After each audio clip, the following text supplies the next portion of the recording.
तो आपका context free grammar के केस में हम ये दो नॉर्मल फॉर्म यहाँ पर डिस्कस करेंगे। फर्स्ट नॉर्मल फॉर्म है कॉन्टेक्स्ट फ्री ग्रामर के केस में चोमेस्की नॉर्मल फॉर्म, और सेकंड है आपका ग्रीबक नॉर्मल फॉर्म।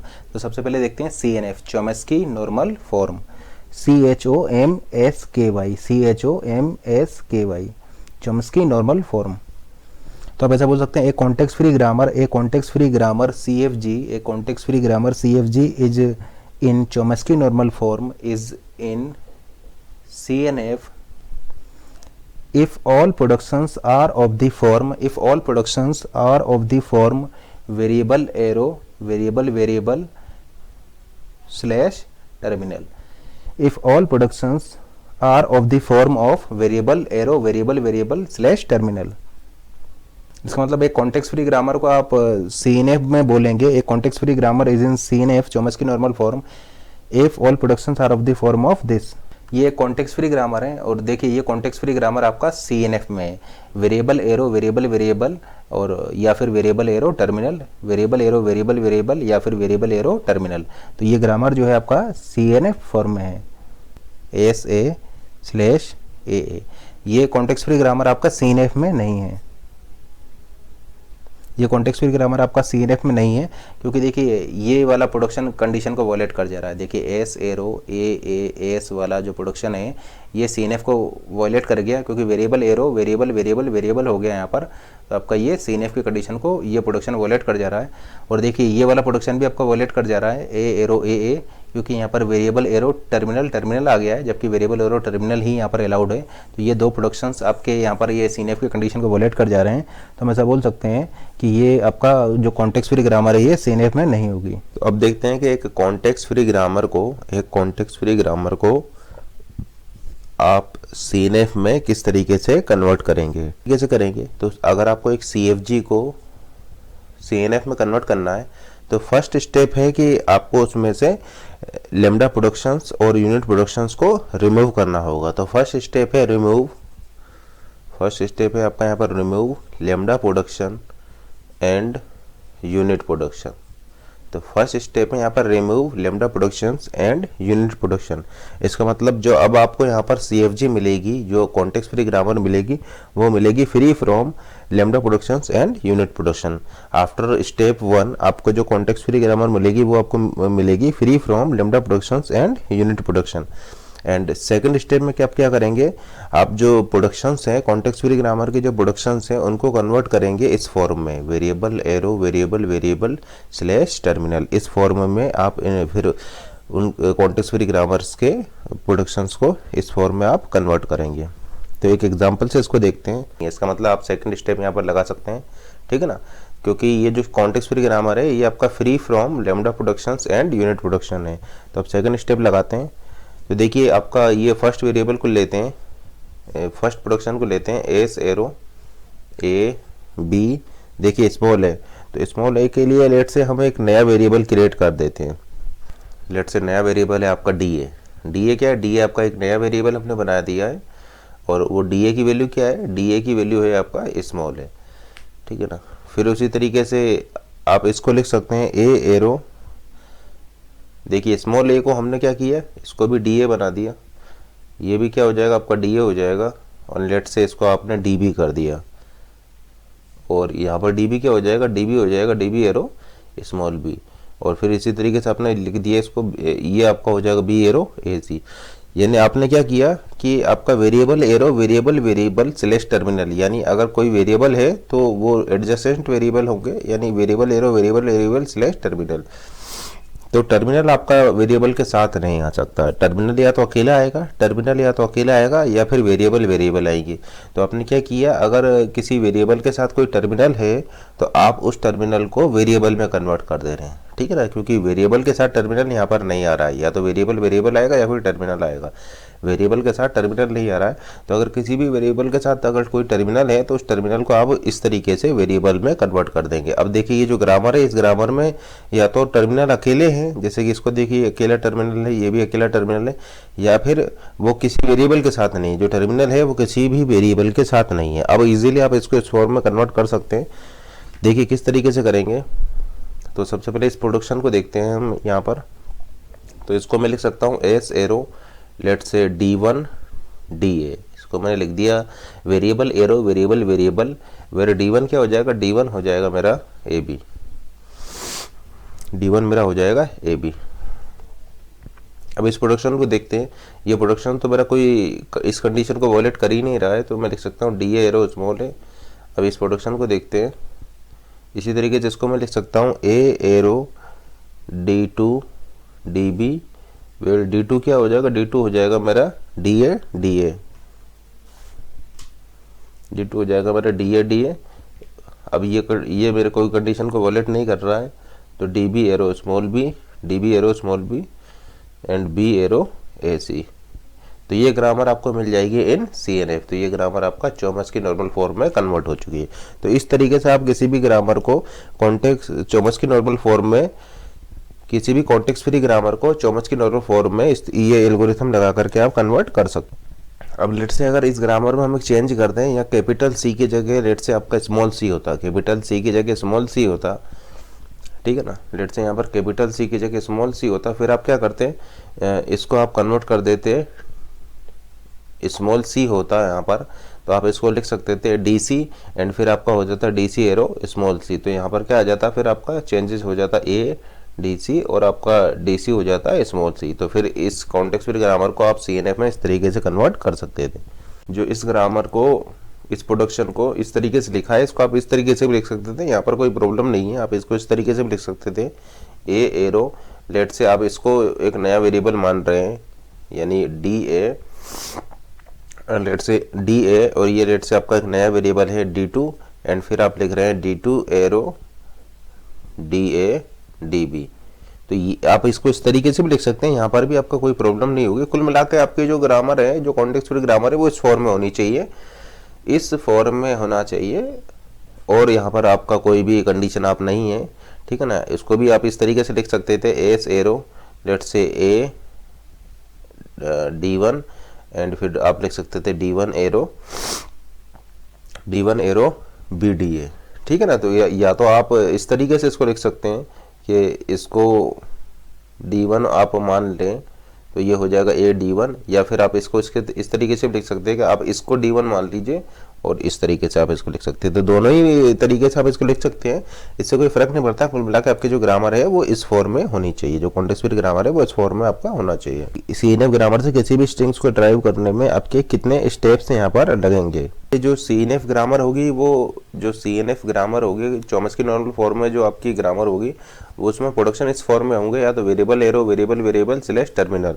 तो आपको किसी भी स्ट्रिंग्स को ड्राइव करने में जो यहाँ पर नंबर ऑफ स्टेप्स हो जाएंगे, नंबर ऑफ स्टेप्स जो हो जाएंगे वो आपके टोटल 2 पावर n-1 लगेंगे, वेयर n क्या है, n is the length of number of steps in any derivation of any words w in CNF is 2n-1, where n is the length of string. तो number of steps in any derivation of any string in Chomsky normal form is 2n-1, where n is the length of string. यहाँ पर अगर आप इस n length की string को drive करेंगे तो v एरो vv वाला जो प्रोडक्शन के लिए आपको टोटल n-1 स्टेप्स लगेंगे, n-1 स्टेप्स लगेंगे, और v एरो t के लिए आपको टोटल n स्टेप्स लगेंगे।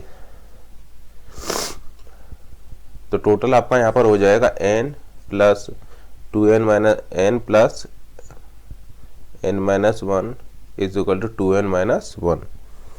किस तरीके से होगा आप एक एग्जांपल से इसको देख सकते हैं। लेट से जो स्ट्रिंग है वो आपका है a के लिए, हम यहाँ पर देखते हैं कि आपका जो डेरिवेशन होगा, इस स्ट्रिंग के लिए जो डेरिवेशन होगा उसमें कितने स्टेप्स होंगे। तो देखिए स्टार्ट करेंगे आप स्टार्टिंग सिंबल s से, फिर आप ये वाला प्रोडक्शन लगाएंगे AB डैश। तो देखिए ये फर्स्ट स्टेप आपका यहाँ पर हो चुका है। अब AB डैश में आप ये B डैश वाला प्रोडक्शन लगाएंगे तो ये हो जाएगा A B, सॉरी ये आपका हो जाएगा B dash arrow B C dash C dash arrow C D dash D dash arrow D E।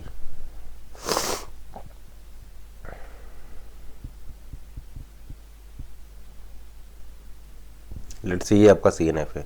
तो फिर आप यहाँ पर यूज करेंगे S एरो AB डैश, फिर B डैश में आप प्रोडक्शन लगाएंगे तो ये आपका हो जाएगा बी सी डैश यानी ए बी सी डैश, ये देखिए आपका सेकंड स्टेप हो चुका है।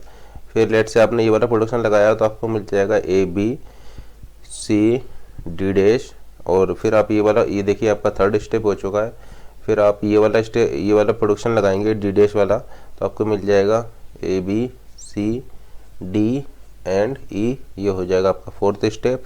अब देखिए आपका जो ए बी सी डी ई जो आपको ड्राइव करना था उसके कॉरस्पॉन्डिंग वेरिएबल्स आपको मिल चुके हैं। तो आपके कितने स्टेप्स लगे हैं, देखिए लेंथ इसकी थी 5, यानी आप ऐसा बोल सकते हैं n-1 स्टेप्स आपके लगे हैं, या आप ऐसा बोल सकते हैं n-1 टाइम आपने वेरिएबल एरो वेरिएबल वाले प्रोडक्शन को लगाया। n-1 टाइम आपने वेरिएबल एरो वेरिएबल वाला प्रोडक्शन लगाया है इस स्ट्रिंग को ड्राइव करने के लिए।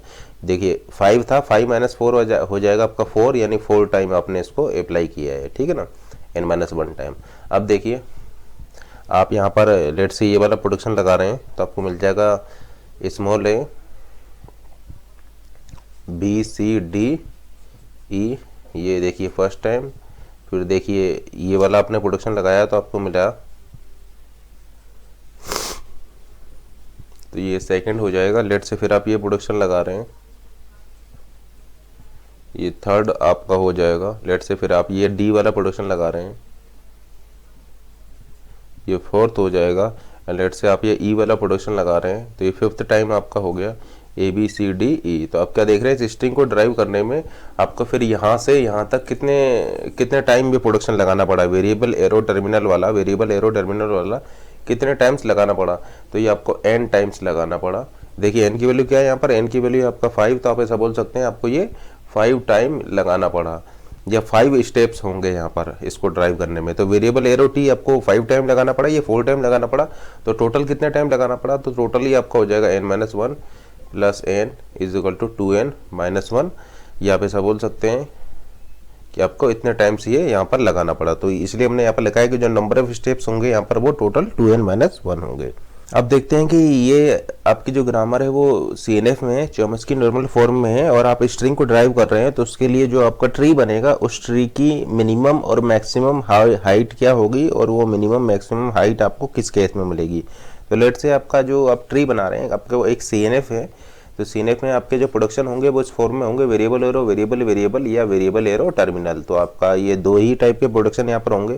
तो अगर आपका ये ट्री जो है वो बैलेंस टाइप का बन रहा है, तो उस केस में जो आपका जो यहाँ पर हाइट होगी वो आपका मिनिमम होगी, ठीक है ना। अगर ये ट्री आप जो बनाएंगे वो अगर बैलेंस है, डेरिवेशन को स्ट्रिंग ड्राइव करने में अगर आपका ये जो ट्री है वो बैलेंस वे में अगर आपने इसको लिया है, तो फिर जो है आपका ये हाइट यहाँ पर मिनिमम होगी। जैसे कि लेट से आपका जो ग्रामर थी वो ये थी, S arrow A B, A arrow C D, B arrow D E. तो ये जो स्ट्रिंग जो आप देख रहे हैं सी डी ई एफ को ड्राइव करने में जो आपका जो इस ट्री की हाइट होगी वो मिनिमम होगी, यानी मिनिमम हाइट का आपका पॉसिबल है ट्री। इस तरीके से अगर आप यहाँ पर ये बैलेंस तरीके से उसको क्रिएट कर रहे हैं तो इस केस में आपको ये जो ट्री की हाइट जो है वो मिनिमम मिलेगी। या एक काम करते हैं, इससे प्रीवियस वाला ही एग्जांपल ले लेते हैं।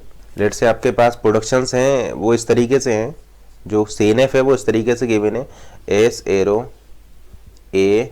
लेट से जो आपके पास CNF है वो इस तरीके से है, S arrow X Y, S arrow X Y, X arrow x1 x2, y arrow y1 y2, x1 arrow ab, x2 arrow cd, y1 arrow ef, y2 arrow gf, a arrow small a, small b, c arrow small c, d arrow small d, e arrow small f, f arrow small f, small g and h arrow small h। Let's say ये आपका CNF given है, ये आपका एक Chomsky normal form में grammar given है, S arrow X Y, X arrow x1 x2, y arrow y1 y2, x1 arrow ab, x2 arrow cd, y1 arrow ef and y2 arrow gh and a arrow small a and so on and h arrow small h। तो आप यहाँ पर जो string drive कर रहे हैं, w = a b c d e f G and H। तो इस स्ट्रिंग के लिए आपका जो ट्री क्रिएट होगा वो इस तरीके से होगा। तो जैसा कि आप यहाँ पर देख पा रहे हैं कि अगर आपका ट्री बैलेंस है, इस तरीके से अगर आप इस ट्री, अगर लेट से आपका ट्री बैलेंस है या तो उस केस में आपका जो हाइट होगी वो मिनिमम मिलेगी। यानी इस केस में आपके नंबर ऑफ लेवल्स भी कम होंगे, यानी मिनिमम नंबर ऑफ लेवल आपको मिलेंगे और ट्री की हाइट भी मिनिमम मिलेगी। एक दूसरा केस देखते हैं कि इसी स्ट्रिंग के लिए आपको मैक्सिमम हाइट कैसे मिलेगी या मैक्सिमम नंबर ऑफ लेवल किस तरीके से हो सकते हैं। तो देखिए, अगर ट्री बैलेंस है तो उस केस में आपका हाइट मिनिमम मिलेगी, और अगर लेट से ट्री अगर आपका स्क्यू है, लेफ्ट स्क्यू है या लेट से राइट स्क्यू है, तो अगर ट्री आपका स्क्यू होगा, लेफ्ट स्क्यू होगा या राइट स्क्यू होगा, तो उस केस में आपको ट्री की हाइट मैक्सिमम मिलेगी, या आप ऐसा बोल सकते हैं कि वहां पर आपके मैक्सिमम नंबर ऑफ लेवल्स आपको मिलेंगे। ठीक है ना। तो अगर ट्री आपका tree is either left skew और राइट स्क्यू, देन उस केस में आपको ट्री की हाइट मैक्सिमम मिलेगी। लेट से आपका जो CNF है वो कुछ इस टाइप से है, S arrow AX, S arrow AX, X arrow S arrow S arrow AX, X arrow B से आपका ये कॉन्टेक्स्ट, ये आपका एक CNF है, ये आपका एक चौमस्की नॉर्मल फॉर्म में ग्रामर गिवन है। S arrow A X1, X1 arrow B X2, X2 arrow C X3, X3 arrow D X4, X4 arrow E X5, X5 arrow F X6 and X6 arrow G H। And let से production आपके V arrow T वाले productions हैं, A arrow small a, B arrow small b, C arrow small c, D arrow small d, E arrow small e, small f, G arrow small g and H arrow small h। तो जैसा कि आप यहाँ पर देख पा रहे हैं, जो आपका ट्री है वो इस केस में राइट स्क्यू है, इस केस में राइट स्क्यू है। तो अगर ट्री आपका राइट स्क्यू होगा तो उस केस में आपको ट्री की हाइट मैक्सिमम मिलेगी। सेम स्ट्रिंग के लिए लेट से अगर आपका ये CNF है तो इस केस में ट्री की हाइट मैक्सिमम मिलेगी, या नंबर ऑफ लेवल भी आपके यहाँ पर मैक्सिमम होंगे, और इस केस में ट्री की हाइट आपको मिनिमम होगी और नंबर ऑफ लेवल्स भी आपके मिनिमम होंगे। यहाँ पर आपके ट्री की हाइट मैक्सिमम होगी, नंबर ऑफ लेवल्स भी मैक्सिमम होंगे अगर ट्री आपका लेफ्ट स्क्यू है या फिर राइट स्क्यू है। तो ये आप क्या देख रहे हैं, यहाँ पर ट्री आपका राइट स्क्यू है तो इसलिए आपको हाइट यहाँ पर मैक्सिमम मिल जा रही है। अब देखिए, ट्री आपका लेफ्ट स्क्यू किस तरीके से हो सकता था। तो देखिए, इस तरीके से आपका ट्री लेफ्ट स्क्यू हो सकता था। लेट से S arrow Y1 H, Y2 arrow S arrow Y1 H, Y1 arrow Y2 J and so on, and last में आपका Y6 एरो A B। और फिर आपके V एरो T वाले प्रोडक्शंस होते हैं यहाँ पर, A एरो स्मॉल है, B arrow small B, small top to down and left to right fashion में। तो इस सेम स्ट्रिंग के लिए आपको ये राइट स्क्यू वाला ट्री, आपको ये लेफ्ट स्क्यू ट्री मिला है, लेफ्ट स्क्यू ट्री मिला है, तो इस ट्री की हाइट यहाँ पर क्या होगी, या नंबर ऑफ लेवल्स इस ट्री में क्या होंगे, मैक्सिमम होंगे इस सेम स्ट्रिंग ABCDEFGH के लिए। यानी इस ट्री का यील्ड क्या है, इस ट्री का यील्ड क्या है, इस ट्री का यील्ड आपका ये है, इस ट्री का यील्ड भी यही है और इस ट्री का यील्ड भी यही है। देखिए, इस ट्री का यील्ड भी आपका यही है।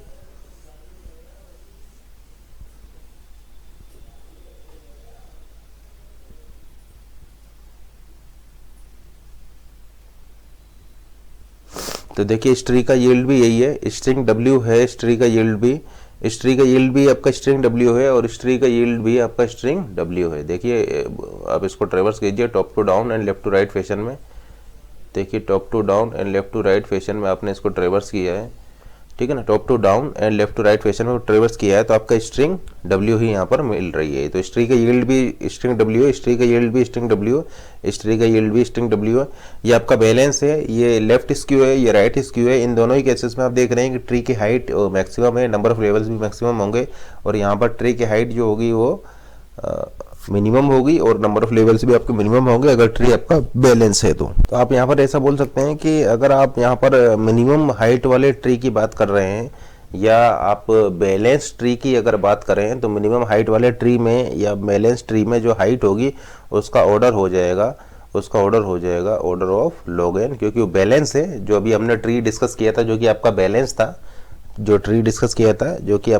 था, ठीक है ना। तो वहां पर आपको मिनिमम हाइट मिल रही थी और वो मिनिमम हाइट जो थी वो इस ऑर्डर की होगी आपका, यानी ऑर्डर ऑफ log n की। वेयर n क्या था, n is the string length, n आपका जो है उस स्ट्रिंग की लेंथ था। और फिर हमने क्या किया, मैक्सिमम हाइट को डिस्कस किया था, जो कि या तो आपका लेफ्ट स्क्यू केस में मिल रहा था या फिर आपको राइट स्क्यू के केस में मिल रहा था। तो वहां पर जो मैक्सिमम हाइट थी वो आपका ऑर्डर ऑफ n की थी, तो आप ऐसा बोल सकते हैं कि ये जो ट्री जो हमने बनाया था उस ट्री की हाइट आपका वेरी करेगी log n से लेकर के ऑर्डर ऑफ n के बीच में, minimum order of log n and maximum order of n। ये आपका वर्स्ट केस में होगा ऑर्डर ऑफ n, मैक्सिमम आपका ऑर्डर ऑफ n हो जाएगा जो लेफ्ट स्क्यू या राइट स्क्यू के केस में होगा, और log n होगा जब आपका वो बैलेंस होगा। आप एक कॉन्टेक्स्ट फ्री ग्रामर को GNF में किस तरीके से कन्वर्ट करेंगे, GNF ग्रीबेक नॉर्मल फॉर्म GREIBACH। तो आप इसमें बोल सकते हैं ग्रीबेक नॉर्मल फॉर्म क्या हो जाएगी, एक context free grammar G, a context free grammar G is said to be in Greibach normal form if all productions are of the type variable arrow terminal variable closure। A context free grammar is said to be in GNF form in GNF। A context free grammar is said to be in GNF if all productions are of the type v array variable arrow terminal variable closure। तो ये आपका एक context free grammar है।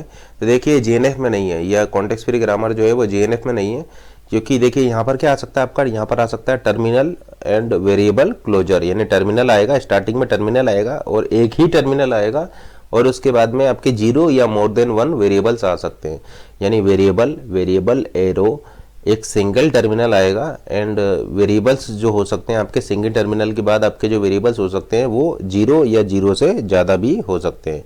देखिए तो यहाँ पर variable है, यानी कंडीशन आपका फेल हो गई, ये इस कंडीशन को वॉलेट नहीं कर रहा है, ये भी इस कंडीशन को वॉलेट नहीं कर रहा है, ये भी इस कंडीशन को वॉलेट नहीं कर रहा है, ये भी इस कंडीशन को वॉलेट नहीं कर रहा, केवल ये CFG GNF में नहीं है, ये CFG GNF में नहीं है इस प्रोडक्शन की वजह से। तो देखिए किस तरीके से आप इसको कन्वर्ट कर सकते हैं कि ये प्रॉब्लम ये कर रहा था, कैपिटल A कर रहा था, क्योंकि यहाँ पर क्या होना चाहिए था, टर्मिनल होना चाहिए था। तो अगर इस A को अगर आप यहाँ पर रिप्लेस कर देंगे, इस A को अगर आप यहाँ पर रिप्लेस कर सब्स्टिट्यूट कर देंगे तो आपको जो इक्विवेलेंट ग्रामर मिलेगी वो GNF में हो जाएगी। देखिए किस तरीके से लिख सकते हैं, देखिए इस A को सब्स्टिट्यूट कर दे रहे हैं तो ये हो गया small a b, small b b, small b A को हमने यहाँ पर सब्स्टिट्यूट कर दिया और ये है आपका ये वाला production and B arrow B. अब ये जो कॉन्टेक्स्ट फ्री ग्रामर है ये GNF में होगी, क्योंकि यहाँ पर सारे प्रोडक्शंस जो हैं वो इस फॉर्म में है। एक और एग्जांपल लेते हैं, मान लीजिए आपकी कॉन्टेक्स्ट फ्री ग्रामर है S arrow A B S B slash ए।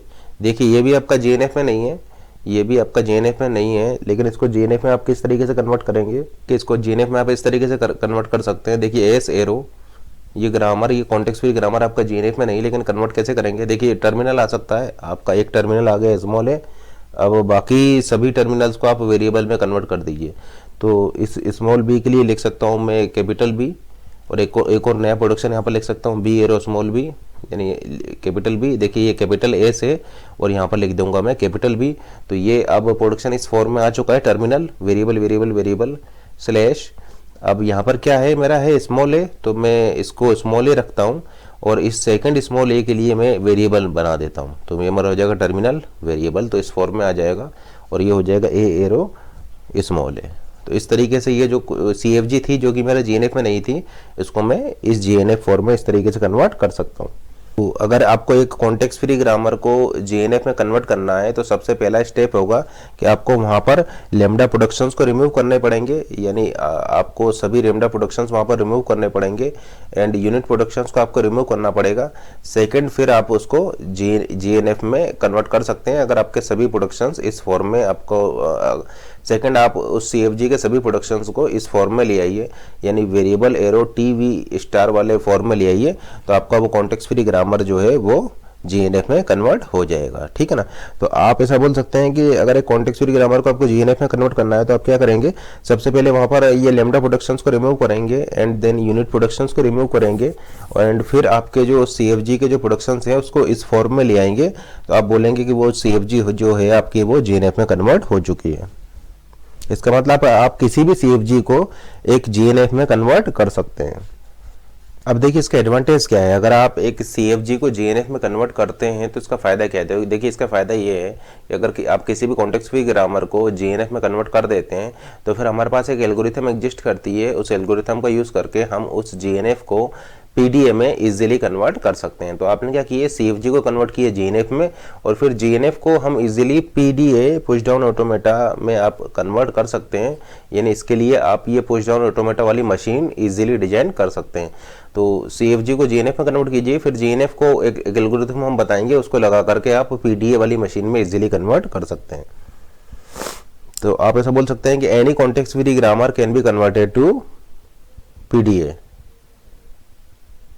या for any context free grammar can be converted to GNF. और आप यहां पर फिर ऐसा भी बोल सकते हैं कि for any context free grammar there exist a PDA, S arrow small A B small A B C small C A and A arrow small A B C small A small A. तो ये grammar क्या जीएनएफ में है? बिल्कुल ये grammar जीएनएफ में है, क्योंकि ये जीएनएफ की कंडीशन को वॉयलेट नहीं कर रही है। लेकिन एक और ग्रामर लिखते हैं। अब नेक्स्ट डिस्कस करते हैं removal of left recursion and left factoring. अगर आपकी ग्रामर में लेफ्ट रिकर्शन है, कॉन्टेक्स्ट फ्री ग्रामर में अगर आपके लेफ्ट रिकर्शन है और लेफ्ट फैक्टरिंग है, तो आप इसको किस तरीके से रिमूव कर सकते हैं। तो removal of left recursion and left factoring, तो देखिए ये टॉपिक को हम ऑलरेडी कंप्लीट कर चुके हैं, कवर कर चुके हैं कंपाइलर डिजाइन वाले कोर्स में। तो आप इस टॉपिक को कंपाइलर डिजाइन से रेफर करें, removal of left recursion and left factoring. अब देखिए ये एलएल ग्रामर और एलआर ग्रामर को भी हम ऑलरेडी एक्सप्लेन कर चुके हैं इन कंपाइलर डिजाइन। कंपाइलर डिजाइन में हम ऑलरेडी एलएल और एलआर ग्रामर को एक्सप्लेन कर चुके हैं। तो आप एलएल ग्रामर क्या होती है, एलआर ग्रामर क्या होती है, इसका एक आइडिया आप कंपाइलर डिजाइन से ले लीजिए। यहाँ पर हम डिस्कस करने जा रहे हैं प्रॉपर्टीज को। तो डिस्कस हम कर रहे हैं properties of LL and LR grammar. आपका एलआर के ग्रामर है ये आपका, तो कॉन्टेक्स्ट फ्री ग्रामर क्या होगी, इसका प्रॉपर सुपरसेट होगी। तो ये आपका कॉन्टेक्स्ट फ्री ग्रामर हो जाएगा, इसका प्रॉपर सुपरसेट, ठीक है ना। और हम ऐसा बोल सकते हैं कि जो एलआर होगा, एलआर है वो एग्जैक्टली करस्पॉन्ड करेगा आपका डीसीएफएल को। हम डिस्कस करने जा रहे हैं। फर्स्ट प्रॉपर्टी है इसका, आप ऐसा बोल सकते हैं एवरी एलएल के एंड एलआर के grammar is unambiguous. Every LL के एंड एलआर के ग्रामर इज अनएम्बिगस, ठीक है ना। अगर एक ग्रामर आपका एलएल के है, तो वो अनएम्बिगस होगी, या एक ग्रामर अगर आपका एलआर के है तो वो भी आपका अनएम्बिगस होगी, ठीक है ना। यानी आप ऐसा बोल सकते हैं, इसी को आप इस तरीके से भी बोल सकते हैं कि any ambiguous grammar can never be LL के और एलआर के फॉर एनी वैल्यू ऑफ के। Any ambiguous grammar can never be LL के और एलआर के फॉर एनी वैल्यू ऑफ के। या आप इसको इस तरीके से भी बोल सकते हैं कि एवरी एल के और एलआर के ग्रामर इज अनएम्बिगस। जहां पर कि आपको ये हम बता दें कि एल और एलआर में ये आपका ये टॉप डाउन पार्सर होता है, ये आपका टॉप डाउन पार्सर है टीडीपी, और एलआर जो होता है ये आपका बॉटम अप पार्सर होता है। और ये फर्स्ट एल बताता है कि आप इनपुट को स्कैन कर रहे हैं from left to right, input को स्कैन कर रहे हैं फ्रॉम लेफ्ट टू राइट। और ये एल आपको बता रहा है कि आप लेफ्ट मोस्ट डेरिवेशन का यूज करेंगे, और ये आर आपको बता रहा है कि आप रिवर्स ऑफ आरएमडी का यूज करेंगे, रिवर्स ऑफ आरएमडी का यूज करेंगे। और के जो होते हैं यहाँ पर के आपको बता रहे हैं कि number of look ahead symbol, यानी आप यहाँ पर के लुक अहेड सिंबल्स को लेकर के चल रहे हैं। तो ये बता रहे हैं आपको number of look ahead symbols. There exists an algorithm to check if the given grammar is LLK or LRK for some value of K. There exists an algorithm to check whether a given grammar is LLK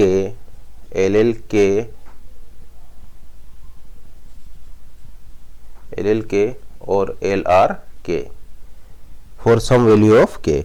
तो आपके पास एक algorithm है, आप एक grammar को check कर सकते हैं एल के के लिए और एल आर के लिए कि वो ग्रामर आपका एल के होगी या नहीं होगी, या वो ग्रामर आपका एल आर के होगी या नहीं होगी। तो आप ऐसा बोल सकते हैं there exist an algorithm to check whether a given grammar is L K और L R K for some value of K. Third आपकी प्रॉपर्टी आप यहाँ पर ऐसा बोल सकते हैं if a grammar is L K then it must be LRK. If a grammar is LLK then it must be LRK. अगर एक ग्रामर आपका LLK है तो वो आपका LRK भी होगी। या आप ऐसा बोल सकते हैं if a grammar is LLK then it must be LLK+1. एक ग्रामर अगर आपका LLK है तो वो आपका LLK+1 भी होगी। या आप ऐसा बोल सकते हैं if grammar is LLK then it must be LLK के डैश वेयर के डैश इज ग्रेटर देन के। लेकिन यहाँ पर आपका रिवर्स, ये रिवर्स डायरेक्शन में आपका ट्रू नहीं होगी, ठीक है ना। अगर एक ग्रामर आपका एल एल के प्लस वन है तो जरूरी नहीं है कि वो एल एल के हो, ठीक है ना। ये केवल वन वे थ्योरम है। अगर एक ग्रामर एल एल के है तो वो एल एल के प्लस वन भी होगी, लेकिन रिवर्स डायरेक्शन में ये ट्रू नहीं है। ऐसा हो सकता है कि ग्रामर एल एल के प्लस वन हो लेकिन एल एल के ना हो। अब ठीक है ना, तो अगर एक ग्रामर एल एल के है तो वो एल एल के प्लस वन होगी, लेकिन अगर एक ग्रामर एल एल के प्लस वन है तो जरूरी नहीं है कि वो ग्रामर आपका एल एल के हो। वो ग्रामर एल एल के हो भी सकती है और नहीं भी हो सकती है। लेकिन अगर वो ग्रामर एल एल के है तो डेफिनेटली वो ग्रामर एल एल के प्लस वन होगी, लेकिन अगर एक ग्रामर एल एल के प्लस वन है तो वो ग्रामर एल एल के हो भी सकती है और नहीं भी हो सकती है। अब पी इम्प्लाइज क्यू अगर आपका ट्रू होता है तो negation of Q implies negation of P भी ट्रू होता है। तो आप यहाँ पर ऐसा बोल सकते हैं कि अगर एक ग्रामर एल आर के नहीं है तो वो ग्रामर एल एल के भी नहीं होगी। अगर एक ग्रामर एल आर के नहीं है तो वो ग्रामर आपका एल एल के भी नहीं होगी। ये एक ग्रामर अगर एल एल के प्लस वन नहीं है तो एक ग्रामर आपका एल एल के भी नहीं होगी। या आप यहाँ पर नेगेशन लगा दें कि अगर एक ग्रामर एल एल के डैश नहीं है, अगर एक ग्रामर एल एल के डैश नहीं है, देखिए ये हमने यूज़ किया है डैश के लिए, या आप एक काम कीजिए, कन्फ्यूजन हो सकता है आपको, तो आप इसको K1 मान लीजिए, where K1 is greater than K। तो अगर एक ग्रामर एल एल K1 नहीं है, अगर ग्रामर एल एल K1 नहीं है तो वो ग्रामर आपका एल एल के भी नहीं होगी। K1 is greater than K। Fourth property आप यहाँ पर ऐसा बोल सकते हैं कि L R K grammar correspond exactly to DCFL, ठीक है ना। तो आप ऐसा बोल सकते हैं कि L R K grammar exactly correspond to a DCFL।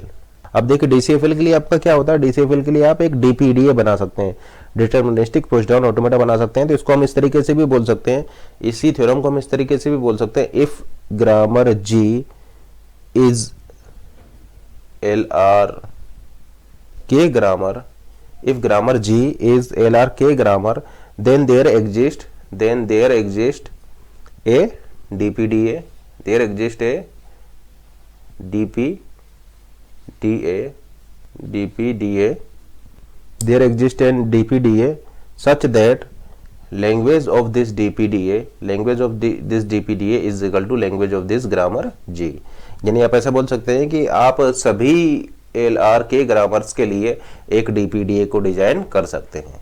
तो देखिए आप यहाँ पर या तो ये बोल सकते हैं कि L R K grammar exactly correspond to DCFL, या आप ऐसा बोल सकते हैं यानी इस ग्रामर की जो लैंग्वेज हो जाएगी वो आपका DCFL हो जाएगी, यानी L R K grammar exactly correspond to DCFL। या फिर आप इसको इस तरीके से बोल सकते हैं कि if a grammar is a LRK grammar then there exists a deterministic push down automata which accept the language of that grammar, ठीक है ना।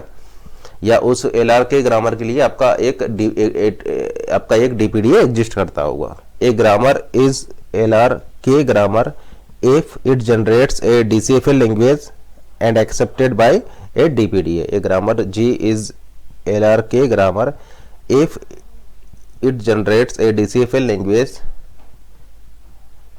accepted by a DPDA।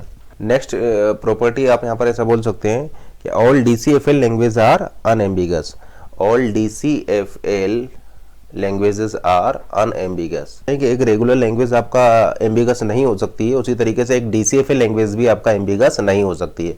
यानी रेगुलर लैंग्वेज आपका ऑलवेज अनएम्बिगस होगी, DCFL लैंग्वेज आपका always unambiguous होगी, ठीक है ना। तो all DCFL language are always unambiguous, ठीक है ना। All regular language are always unambiguous, लेकिन ग्रामर आपका एम्बिगस हो सकती है। इसका मतलब एक रेगुलर ग्रामर एम्बिगस हो सकती है, रेगुलर ग्रामर में और मे नॉट बी एम्बिगस, ठीक है ना।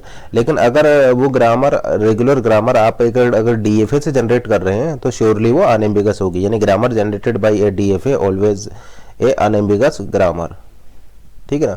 अगर वो ग्रामर आप अगर वो रेगुलर ग्रामर आप एक DFA से जनरेट कर रहे हैं देन वो आपका श्योरली 100% अनएम्बिगस होगी।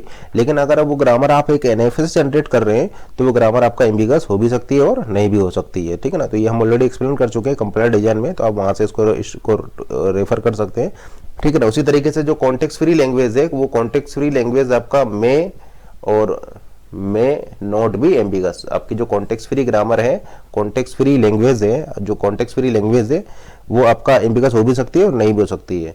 लेकिन DCFL आपका ऑलवेज अनएम्बिगस होगी, DCFL आपका ऑलवेज अनएम्बिगस होगी। लेकिन context free language can be ambiguous, context free language may और may not be ambiguous. DPDA, deterministic push down automata, if machine M is a DPDA, deterministic push down automata, then there exists an LR grammar, such that language of this machine is equal to language of this LR grammar G। ठीक है ना। तो अब theorem क्या है, theorem यहाँ पर ये है, if M is a DPDA, deterministic push down automata, then there exists a LR1 grammar G such that language of this DPDA is equal to language of this LR1 grammar। यानी आप ऐसा बोल सकते हैं, आप ऐसा बोल सकते हैं कि एक DPDA के लिए at least one LR1 grammar exist करती होगी। एक DPDA के लिए, डिटरमिनिस्टिक पुश डाउन ऑटोमेटा के लिए, there exist an at least one LR1 grammar. Property हम डिस्कस कर रहे हैं। नेक्स्ट प्रॉपर्टी आपका, if G is an LRK grammar, if grammar G is an LRK grammar where K is greater than 1, यानी आप यहाँ पर LR2 की बात कर रहे हैं या LR3 की बात कर रहे हैं, तो K की वैल्यू क्या है, ग्रेटर देन 1 है। तो स्टेटमेंट है आपका, if grammar G is an LRK grammar where K is greater than 1, then there exists an equivalent grammar, G1, then there exists an equivalent grammar G1, there exists an equivalent grammar G1 which is LR1। तो G1 किस में है, G1 है आपका LR1 में, G1 है आपका यहाँ पर, G1 है आपका LR1 ग्रामर। आप यहाँ पर क्या बोल रहे हैं, आप यहाँ पर ये बोल रहे हैं कि if G is an LRK grammar then there exists an equivalent grammar G1 which is in LR1। इसका मतलब आप LR2 ग्रामर की बात करें तो LR2 ग्रामर के लिए एक LR1 ग्रामर भी एग्जिस्ट करती होगी, या LR3 ग्रामर के लिए एक LR1 ग्रामर एग्जिस्ट करती होगी, एक इक्विवेलेंट LR1 ग्रामर एग्जिस्ट करती होगी, या LR4 के लिए भी एक इक्विवेलेंट LR1 ग्रामर एग्जिस्ट करती होगी। इसका मतलब आप यहाँ पर केवल दो ही टाइप की ग्रामर्स को, LR में केवल दो ही ग्रामर्स को स्टडी करना सफिशिएंट रहेगा, LR0 एंड LR1। ठीक है ना। तो LR0 और LR1 को ही स्टडी करना यहाँ पर सफिशिएंट रहेगा, क्योंकि अगर आप इस 1 से हायर जाएंगे, लेट से आप जाते हैं LR2 पर या LR3 पर या एंड सो ऑन, तो उन सभी LR ग्रामर्स के करस्पॉन्डिंग, उन सभी LR1 ग्रामर्स के करस्पॉन्डिंग एक इक्विवेलेंट LR1 ग्रामर एग्जिस्ट करती होगी। तो इसलिए इनको स्टडी करने के बजाय हम केवल ये दो ग्रामर्स को ही यहाँ पर स्टडी करेंगे। ठीक है, आपके पास एक ऐसी एल्गोरिथम है, there exist an algorithm to convert any LRK grammar to an equivalent LR1 grammar. There exist an algorithm to convert any LRK grammar to an equivalent LR1 grammar where K is greater than 1। अब देखिए, already हम आपको बता चुके हैं कि DCFL की जो कॉरस्पॉन्डिंग जो मशीन होती है वो DPDA होती है, या DPDA जो मशीन होता है उसकी जो लैंग्वेज होगी उसको हम बोलेंगे DCFL। ठीक है ना। तो ये जो DCFL है ये आपका प्रॉपर सबसेट होती है, DCFL आपका प्रॉपर सबसेट होती है NCFL का, या DCFL आपका प्रॉपर सबसेट होती है CFL का।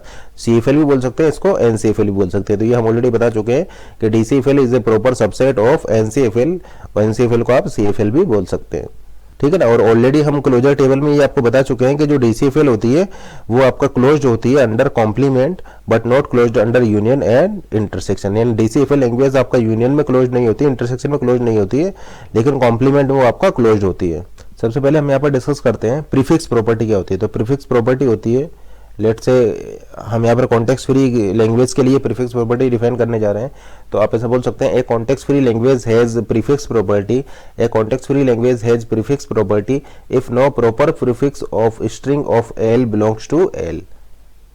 ठीक है ना। तो एक context free language has a prefix property if no proper prefix of string of L belongs to L. यानी आप ऐसा बोल सकते हैं कि एक कॉन्टेक्स्ट फ्री लैंग्वेज आपका प्रीफिक्स प्रॉपर्टी को सेटिस्फाई कर रही है अगर उस कॉन्टेक्स्ट फ्री जो लैंग्वेज में से आप कोई स्ट्रिंग उठाएं और उस स्ट्रिंग का कोई भी प्रॉपर प्रीफिक्स उस लैंग्वेज में ना हो। जैसे कि आपने देखिए एक कॉन्टेक्स्ट फ्री लैंग्वेज लेट से आप ले रहे हैं जिसमें कि कुछ इस टाइप की स्ट्रिंग है 0 1 0 एंड 0 1। तो आप यहाँ पर क्या देख रहे हैं कि इस स्ट्रिंग का जो ये 0 1 क्या है, एक प्रॉपर प्रीफिक्स है और ये खुद इस स्ट्रिंग में है। ये 0 1 क्या है, आपका एक प्रॉपर प्रीफिक्स है और ये खुद इस लैंग्वेज में है। तो आपका ये जो कॉन्टेक्स्ट फ्री लैंग्वेज है ये प्रीफिक्स प्रॉपर्टी को होल्ड नहीं कर रही होगी, ठीक है ना, क्योंकि कोई भी no proper prefix of string of L belongs to L. यानी इसका किसी भी स्ट्रिंग का कोई भी प्रॉपर प्रीफिक्स उस लैंग्वेज में नहीं होना चाहिए, उसी सेम लैंग्वेज में नहीं होना चाहिए। जैसे कि ये आप देख रहे हैं 0 1 आपका क्या है, प्रॉपर प्रीफिक्स है और ये इसकी लैंग्वेज में है, तो ये आपका प्रीफिक्स प्रॉपर्टी को होल्ड नहीं कर रही है, ठीक है ना। तो हम यहाँ पर नेक्स्ट प्रॉपर्टी डिस्कस करने जा रहे हैं। A context free language is generated by LR0 grammar. A context free language is generated by an LR0 grammar if and only if ठीक है ना। एक context free language is generated by an LR0 grammar. A context free language is generated by an LR0 grammar if and only if, ये bidirectional है, if and only if it is accepted by a deterministic push down automata, ठीक है ना। तो late से ये context free language जो है वो आपका एल है, तो a context free language L is generated by an LR0 grammar G if and only if it is accepted by a deterministic push down automata. यानी आप ऐसा बोल सकते हैं एल जो है वो accepted by deterministic push down automata यानी DPD है। एंड क्योंकि देखिए थ्योरम्स क्या है, थ्योरम है आपका a context free language is generated by LR0 grammar if and only if it is accepted by a DPD and has prefix property ठीक है ना। तो हम यहाँ पर ऐसा बोल सकते हैं कि जो LR0 ग्रामर होती है, LR0 ग्रामर जो होती है वो एग्जैक्टली करस्पॉन्ड करती है DCFL विद प्रीफिक्स प्रॉपर्टी को, ठीक है ना। जो आपका LR0 ग्रामर होगी वो एग्जैक्टली करस्पॉन्ड करेगी DCFL को, ठीक है ना। लैंग्वेज एक्सेप्टेड बाय DPD मतलब क्या है, DCFL with prefix property, DCFL with prefix property ठीक है ना। तो आप ऐसे बोल सकते हैं LR0 grammar exactly correspond to DCFL with prefix property. अब प्रीफिक्स प्रॉपर्टी क्या होती है हम ऑलरेडी आपको बता चुके हैं। A language L has prefix property if and only if no proper prefix of W belongs to L. A language has prefix property if and only if no proper prefix of W belongs to L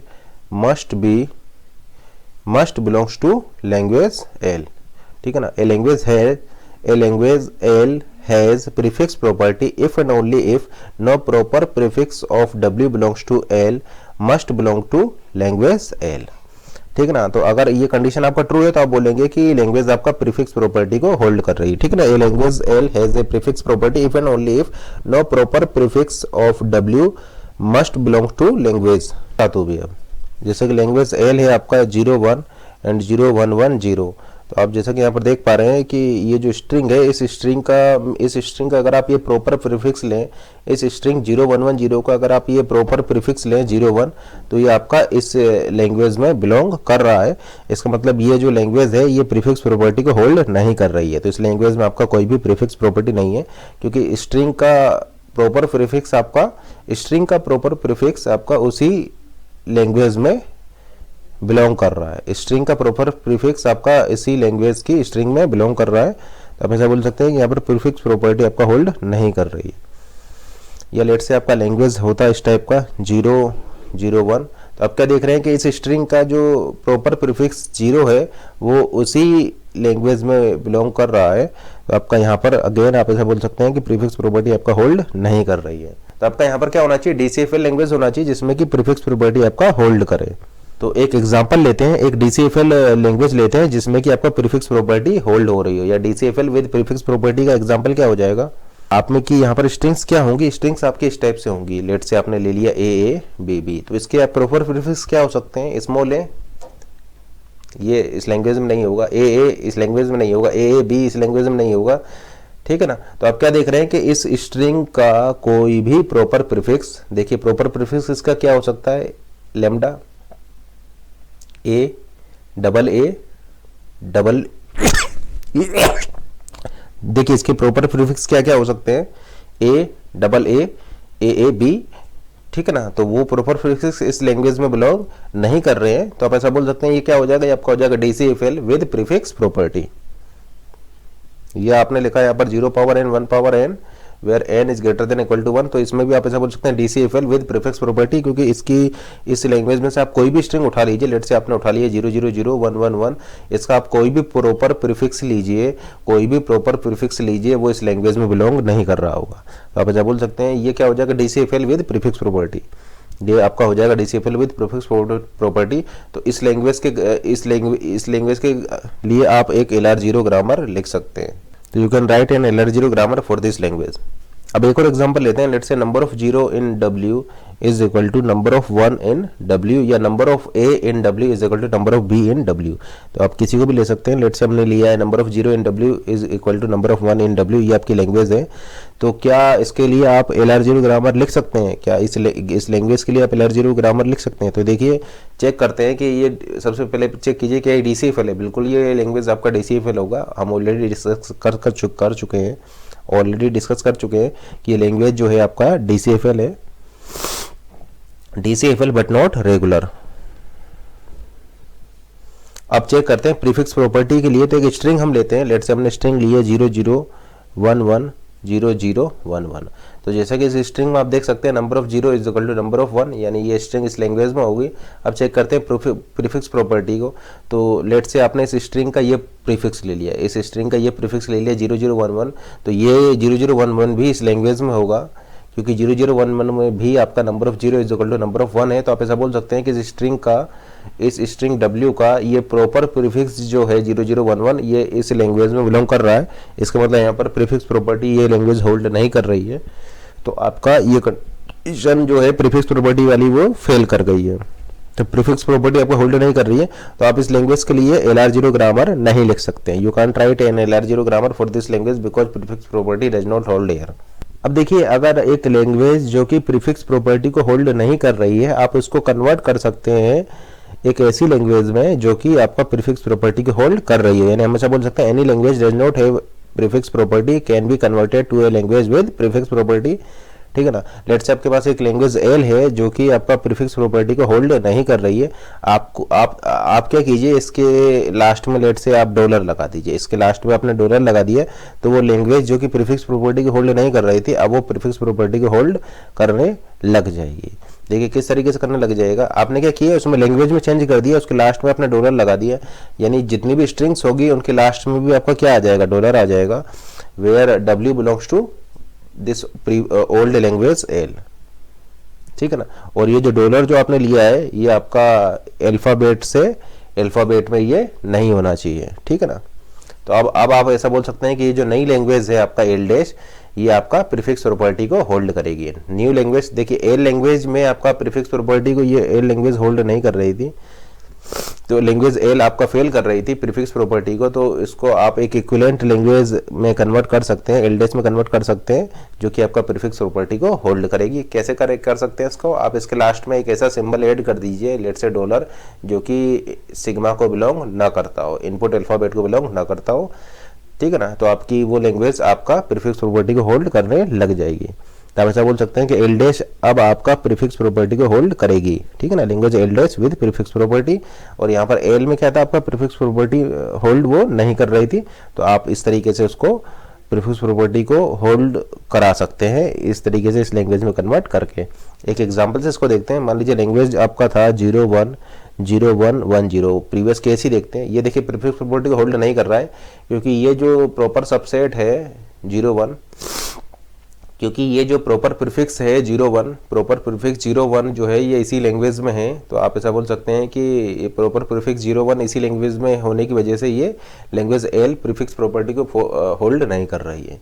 तो आपने क्या किया, L dash, आपने एक नया language लिखा L dash, और last में क्या किया, इनके स्ट्रिंग्स के लास्ट में आपने डॉलर लगा दिया। तो ये हो जाएगा आपका $01, ये हो जाएगा $011 अब जैसा कि आप देख पा रहे हैं ये जो प्रॉपर प्रीफिक्स जो 0 है ये इस लैंग्वेज का पार्ट नहीं है।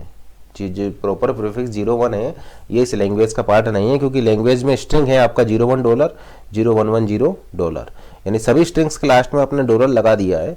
तो अब ये प्रीफिक्स प्रॉपर्टी को होल्ड करने लग जाएगा, क्योंकि अब जो है ये 01 जो है इसका इस लैंग्वेज में नहीं होगा। 01 देखिए इस लैंग्वेज में नहीं होगा, इस लैंग्वेज में होगा $01। तो अब ये प्रीफिक्स प्रॉपर्टी को ये होल्ड करने लग गई है। अब आप इसके लिए LR0 ग्रामर लिख सकते हैं, ठीक है ना, क्योंकि अब ये प्रीफिक्स प्रॉपर्टी को होल्ड करने लग जाएगा। आप इसके लिए LR0 ग्रामर लिख सकते हैं। लेकिन देखिए ये जो दो लैंग्वेज है एल और एल डैश, ये इक्विवेलेंट नहीं है। ये दोनों लैंग्वेज अब इक्विवेलेंट नहीं है, क्योंकि इस लैंग्वेज में आपने क्या किया, लास्ट में डॉलर लगा दिया है। तो हालांकि ये प्रीफिक्स प्रॉपर्टी को होल्ड करने लग गई है, लेकिन ये दोनों लैंग्वेज आपका इक्विवेलेंट नहीं है, ठीक है ना। तो हम ऐसा बोल सकते हैं, we can convert any language L, we can convert any language L not having prefix property to a language L dollar which have prefix property, but now L dollar and L are not equivalent। देखिए ऐसा क्यों हो गया है, क्यों यहाँ पर prefix property अब होल्ड करने लगी है। वो इस तरीके इसलिए करने लगी है क्योंकि अब जो स्ट्रिंग्स में आपका डॉलर भी आएगा, यानी डॉलर भी आपका आना चाहिए, यानी आपका ये इस तरीके से मैच होना चाहिए, ठीक है ना। तो देखिए $01 आपका मैच करेगा किसी भी प्रॉपर प्रीफिक्स से, ये मैच करेगा अगर स्ट्रिंग आपका इस टाइप से होगी $01, यानी ये प्रॉपर प्रीफिक्स में आ जाए और इसके लास्ट में फिर आपका 0 और 1 का, आप ऐसा बोल सकते हैं 0 और 1 का कोई भी कॉम्बिनेशन आए, ठीक है ना, एंड इसके बाद में फिर आपका लास्ट में डॉलर आए, क्योंकि देखिए स्ट्रिंग के लास्ट में आपने डॉलर लगाया है। तो अगर इस टाइप की सिचुएशन आएगा तब ये आप ऐसा बोल सकते हैं कि देखिए ये प्रॉपर प्रीफिक्स आ गया जो कि इस लैंग्वेज में बिलोंग कर रहा है। और इस टाइप की स्ट्रिंग इस लैंग्वेज में होगी ही नहीं, इस टाइप की स्ट्रिंग इस लैंग्वेज में होगी ही नहीं, क्योंकि जो आपने डॉलर लिया है वो इनपुट अल्फाबेट को बिलोंग नहीं कर रहा है। डॉलर आपका इनपुट अल्फाबेट को बिलोंग नहीं कर रहा है और आपने सबसे लास्ट में डॉलर लगाया है। तो ये $2 नहीं आ सकते, आपका एक सिंगल डॉलर ही होगा स्ट्रिंग्स में, और वो भी सबसे लास्ट में होगा। तो चूंकि ये इस टाइप की स्ट्रिंग यहाँ पर पॉसिबल नहीं है, तो आप ऐसा बोल सकते हैं कि ये प्रॉपर प्रीफिक्स वाला केस भी यहाँ पर पॉसिबल नहीं होगा। तो आप ऐसा बोल सकते हैं कि यहाँ पर प्रीफिक्स प्रॉपर्टी ऑलवेज ये होल्ड करेगी, ठीक है ना। तो आपने यहाँ पर क्या देखा, DCFL प्लस प्रीफिक्स प्रॉपर्टी ये आपका LR0 हो जाएगा। DCFL प्लस प्रीफिक्स प्रॉपर्टी आपका LR0 हो जाएगा। DCFL plus no prefix property ये आपका LR0 नहीं होगा, ठीक है ना। अगर DCFL plus no prefix property की अगर आप बात करें, आपकी प्रीफिक्स प्रॉपर्टी होल्ड नहीं हो रही है, आपकी प्रीफिक्स प्रॉपर्टी होल्ड नहीं हो रही है, तो फिर आपका ये LR0 नहीं होगा लेकिन LR1 होगा। LR0 नहीं होगा लेकिन ये LR1 होगा, क्योंकि हम ऑलरेडी आपको बता चुके हैं कि जो DCFL होती है वो करस्पॉन्ड करती है LR1 को। तो अगर प्रीफिक्स प्रॉपर्टी को होल्ड कर रही होगी देन LR0, और नहीं कर रही होगी देन LR1, तो वो होगी होगी। तो DCFL आपका करस्पॉन्ड करती है LR1 को। तो आप ऐसा बोल सकते हैं अगर प्रीफिक्स प्रॉपर्टी है तो LR0 हो जाएगी, नहीं है तो LR1, तो वो होगी होगी। और लेट से अगर लैंग्वेज में प्रीफिक्स प्रॉपर्टी होल्ड नहीं भी कर रही है तो आप लास्ट में डॉलर लगा दीजिए, तो अब वो प्रीफिक्स प्रॉपर्टी को होल्ड करने लग जाएगी। तो हम यहाँ पर ऐसा बोल सकते हैं कि DCFL plus no prefix property, DCFL plus no prefix property is equal to LRK where K is greater than 1, क्योंकि ये हम ऑलरेडी बता चुके हैं कि LRK with K is greater than 1 के लिए आप एक इक्विवेलेंट LR1 ग्रामर लिख सकते हैं। LRK where K is greater than 1 के लिए आप एक इक्विवेलेंट LR1 ग्रामर लिख सकते हैं। एक एल्गोरिथम एग्जिस्ट करता है जो कि LRK where K is greater than 1 को LR1 में कन्वर्ट कर सकता है। तो आप ऐसा बोल सकते हैं कि एक लैंग्वेज जो कि है आपका DCFL with no prefix property के लिए आप LRK ग्रामर लिख सकते हैं या LR1 ग्रामर लिख सकते हैं, ठीक है ना। तो आप ऐसा बोल सकते हैं एनी LRK grammar can be converted to LR1 grammar where K is greater than 1।